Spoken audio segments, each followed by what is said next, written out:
Alrighty, and we're back with the Kerbal Pulp Mark III, ready to do our second attempt at a manned flyer. A manned rocket. So according to what I'm reading, this thing has a heat shield. Alright, come on, lock on. Why won't you attach? Is it because of the size of that RCS tank, which would really suck? Alright, well, let's...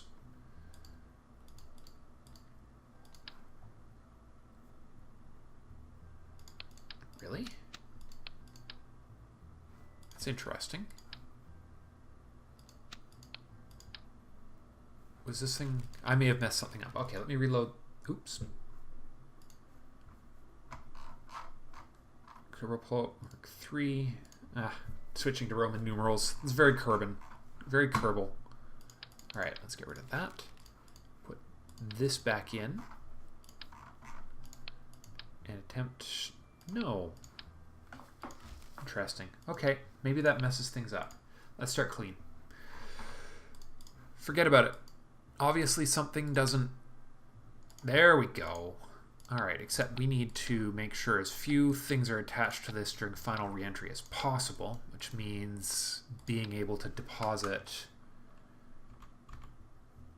Alright, and we need to... Hold on, how does that work? I wonder which part this actually goes with. Well, I guess we'll find out. The important thing is I don't want this thing to do that tumble thing we've had so much trouble with in the past. Okay. It really doesn't like that smaller tank of gas, does it? Oh, there's something in the way. Man. Sometimes these attachment points are a little twitchy, shall we say. Alright. That. And we want to be able to eject that part. Except... Okay, we'll put 2 RCS. No, I had tons of RCS left. If I do this right, we'll be fine. We definitely need a parachute. There's that. And we'll put those RCS thrusters right there. That's the re-entry. We want the parachute to deploy separately from ejecting the upper part of the ship, because that's just smart. We'll need 2 tanks of that, just like the previous one, especially because this thing's much heavier. I don't think this will achieve orbit. 3. There we are. Alright. And then a second set of thrusters down here. In fact, we may not even try for orbit. We may just try for a low Earth sort of swing. Alright, RCS up there. And those go there. And then the fins go... Because weight... Got to be careful with our weight. Alright. So that's how it was designed in the previous one. Now I can't remember who our poor lucky test pilots are. So we'll put 6 of these on here. We'll put fins on each of them. And that... Oh, communicatrons. We definitely need to be able to communicate with ground control. And we'll put 3 of those on, like so. Not quite. 1 over. There we go. Alright, so successfully actually getting our numerical commands this time. Toggle antenna on 1 and a crew report on 2. Okay, is there anything I'm forgetting here, gentlemen? Everyone? I mean, this is pretty much exactly the same ship I had earlier. Oh. Thank you. Thank you, brain, for reminding me that staging is good. 3 there, 3 there. Who's our lucky contestant? Zombie Jebediah is apparently our lucky contestant. I didn't revert. No reverting. These guys are legitimately dead. Or living dead, shall we say. Okay, that will keep us from losing our fuel on our re-entry attempt. Yes. So hopefully, Jebediah, I hope you have fun. Because this is going to be a wild ride, man. This is going to be a wild, wild ride. All right. Launching in 3, 2, 1. Lifting off. Markers, please go away. There we go. And we're going to go for a prograde arc, which will take us out over the ocean. Because really, if I only get one crew report from this, it's going to be an ocean report, just because. Come on, back to vertical. Slightly to the right, not slightly over. No. I wonder if. No, it should be. There we go. Oh my gosh. Come on, stay to the vertical. Oh, he's certainly happy. Small favors. At least he's not a chicken. Whoa, whoa, whoa, whoa, whoa, whoa. Stage 2. Come on. Stability. Hold it vertical. My gosh, this thing really likes this design. Computer controls are really... if I can get data from this, computer controls are a real tempting second purchase, I tell you. Because, man, are these things ever hard to control. That or struts.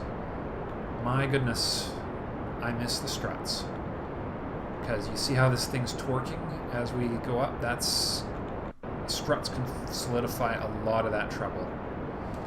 Throttle up the engine. Preparing to eject the core. As we just clear the first section of atmosphere. Alright. Hold it. Hold it. Hold it. So life support, we're watching that. This is actually going to be our first real test of how much time we get from the life support systems on these as well. And that's actually our other big constraint, is how long will the life support last? RCS on, because this is not responding to my requests to stay semi-vertical. Alright. Okay, that's not so bad. Reasonably stable. I mean, it'd be nice to have a second tank of RCS here, but we're not using it too we as long as we can. Check our elevation. Apoapsis is not into space yet, so we still need to go higher. Whoa. And we also don't want to mess up and waste energy that way either.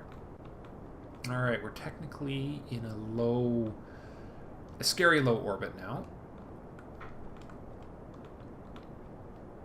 And we just need to not hit spacebar, because that could be the death of Jebediah temporarily, because, well, he's good at coming back from the dead. But it could also mean that this would become a dead ship in space. Apoapsis 50, not high enough yet. Still got half a tank left. Get those communicatrons out. Check our... Come on, get back to... Still rising. Still technically rising.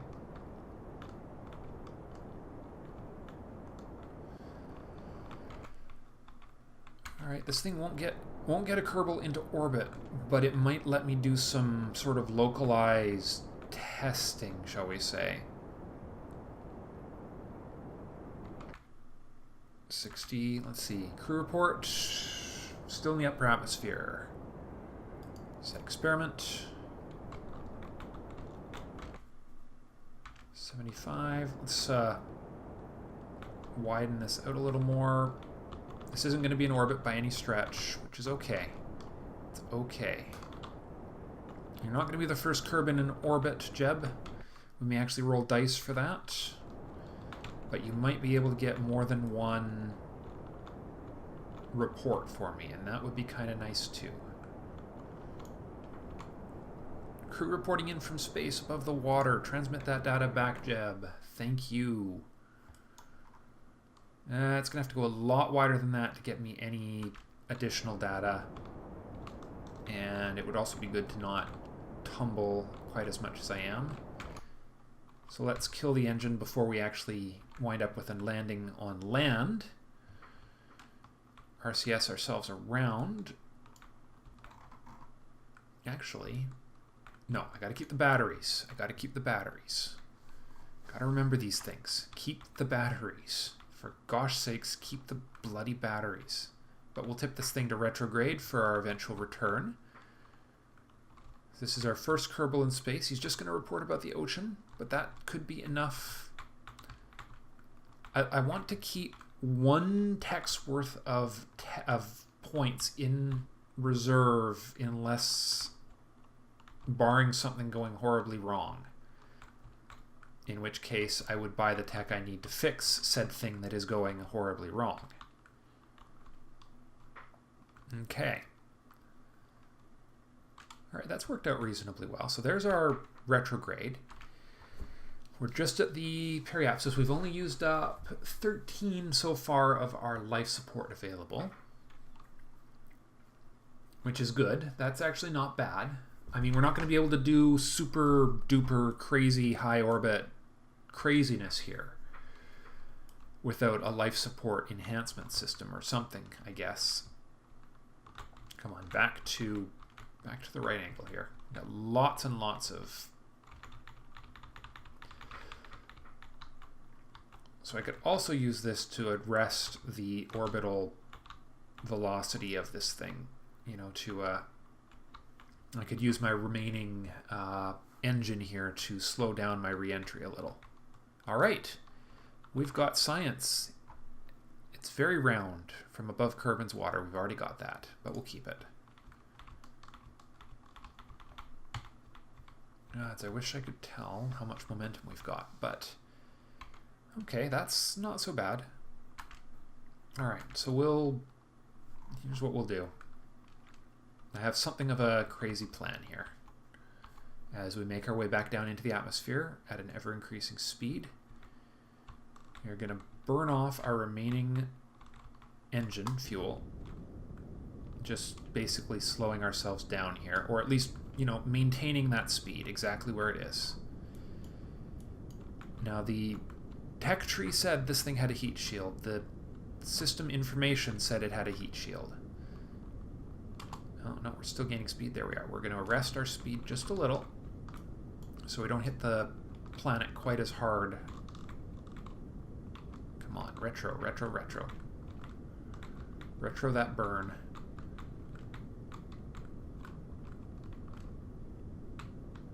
Okay, come on.